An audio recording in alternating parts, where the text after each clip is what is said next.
Welcome to this new project. In this one, we're going to be creating this infographic. Now, what I want you to do is create this infographic for your town. San Dimas is where I live, and while you could just copy me and do what I do, I think it's better if you create something for your town. So you can go on Google Maps, you can take a screenshot of Google and use it for personal use for a project like this, and you're totally fine. There's also a website called openstreetmaps.org that is a copyright-free website that you can actually download and take screenshots of the maps and use it for commercial purposes if you're interested. There's a couple cool things I wanted to show you in this project that I'm doing that will help with workflows for you.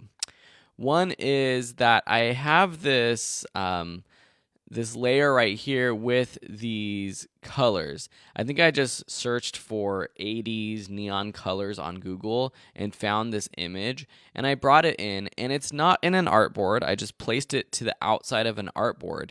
The cool thing about this is that it's not going to save in our image when we export these artboards or anything.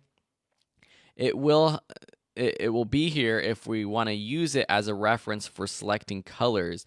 And this is what I often will do for different brands or my own brand. If I have a color palette, I'll add it to my project and just use it here kind of as a one-time thing rather than adding it to my color swatches up here or in my library, which is definitely a great idea if you're using that over and over, but for a one-time project, it makes sense just to have it as reference here on the side. And you can do that with artboards. You can't do this if you're not using the artboard feature.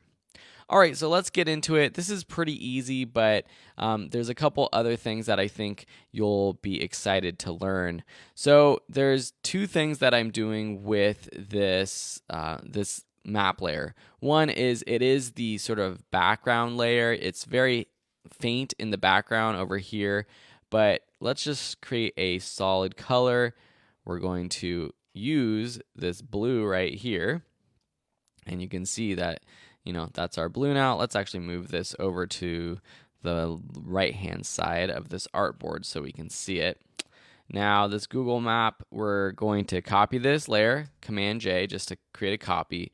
But this bottom layer, we're just going to set it to an overlay and then drop that opacity to 20, 25, something very light like that. And we're going to move it there, and then we're good to go. So we're going to lock that in place. We're going to lock our background in place as well. Now we have this earth copy here, and what I want to do is create this sort of circle out of it. Now, there's lots of different ways we can do this. We could take our marquee tool right here, make a selection, copy and paste it, and hey, there we have a circle. But that's kind of permanent. We could also try to create a layer mask for a circle. We could, again, take our marquee tool, create layer mask, and then that's editable. There's a better way to do this. We have this frame tool right here. This is a relatively new tool in Photoshop, at least in the past couple of versions. And we can create a round frame or a rectangle frame. So what I'm going to do is just, with this tool selected and the circle, actually let's go back and make this layer a little bit smaller. Something like this is good, so we can see a little bit more in our project right now. Then take our frame tool and just drag over this. Now it looks like a square, but that's because, or a rectangle, but that's just how the tool looks. We actually have the ellipse or the circle selected. And so now this is our frame. Now with the frame, we can actually go in, we can move, we can resize this actual image, we can move it around if it's not the exact right placement. And so this is much more editable and easy to use for this kind of project. So definitely take advantage of the frame tool when you're doing these kinds of layouts. Cool, right? All right, so the next thing we're going to do is add some text. So I don't really want to have to type this all out for you. I don't think you need to watch me type it out for you, but basically just taking our text tool, We're going to say welcome to. I'm using Rockwell font. And just you'll kind of see the details that I added. I think adding this background shape layer right here, which is just a pink shape layer. So we're going to change that to, let's just double click this and choose this pink. That's pretty cool. And we can just now duplicate our text layer. Just Command J that. Put this down in over our shape layer. San Dimas. San Dimas is actually a pretty popular, well-known town for how small it is. If you ever saw the movie Bill and Ted's Excellent Adventure from the late 80s, that kind of popularized San Dimas to, in pop culture. San Dimas is also home to Raging Waters, which is somewhat famous water park in Southern California. And while I'm giving you San Dimas facts, I'm taking this ellipse tool. We're going to change the color to this pink. And we're just going to create an ellipse right here, a perfect circle. We're going to click and drag with our Option key to create a new version. And for this one, we're going to change it to that teal. So literally just double clicking over here in this window to bring up our color picker. And we're using the same font for all of our projects right here, or for all of our text layers. I definitely recommend not using more than 2 fonts per project. More than 2 starts to look a little bit amateur. And so using the same font and then just playing with the style of the font is a good idea. Now you can easily just align these layers by selecting both of them and aligning them center and horizontal that way, if that's a little easier for you.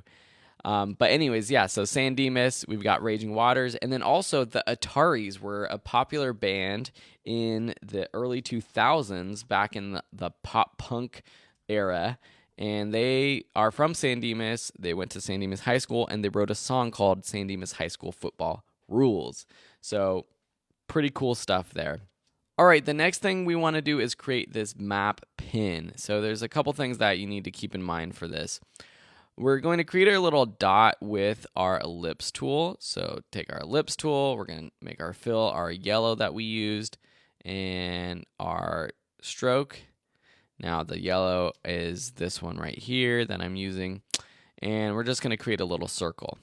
But then for the line coming out of it, I'm going to use the path tool. So the path tool without a fill, but with a stroke. Okay, now I'll show you the reason.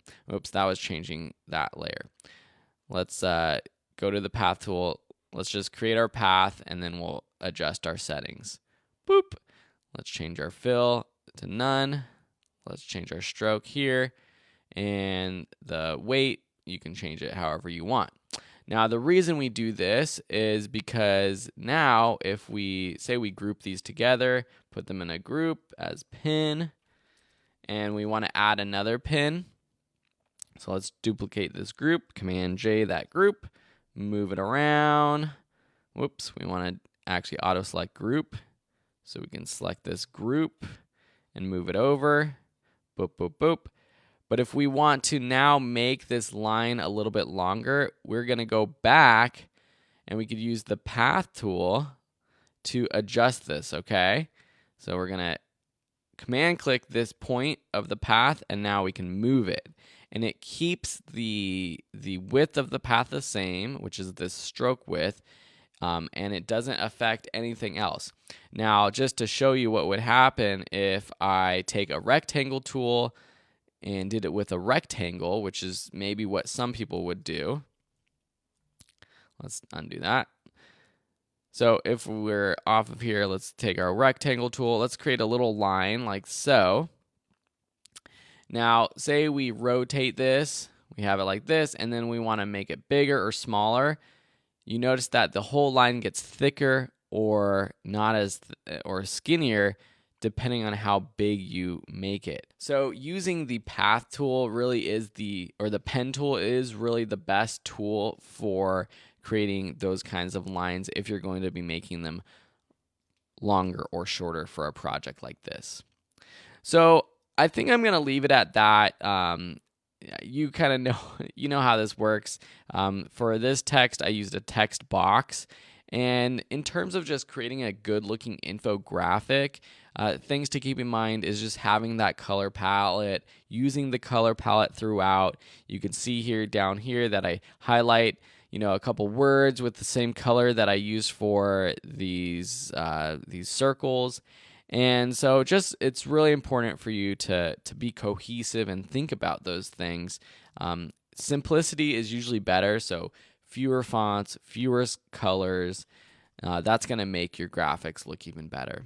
So I hope you enjoyed this project. I can't wait to see your little infographic for your town. Make sure to add a couple, key points or fun facts that'll make it interesting.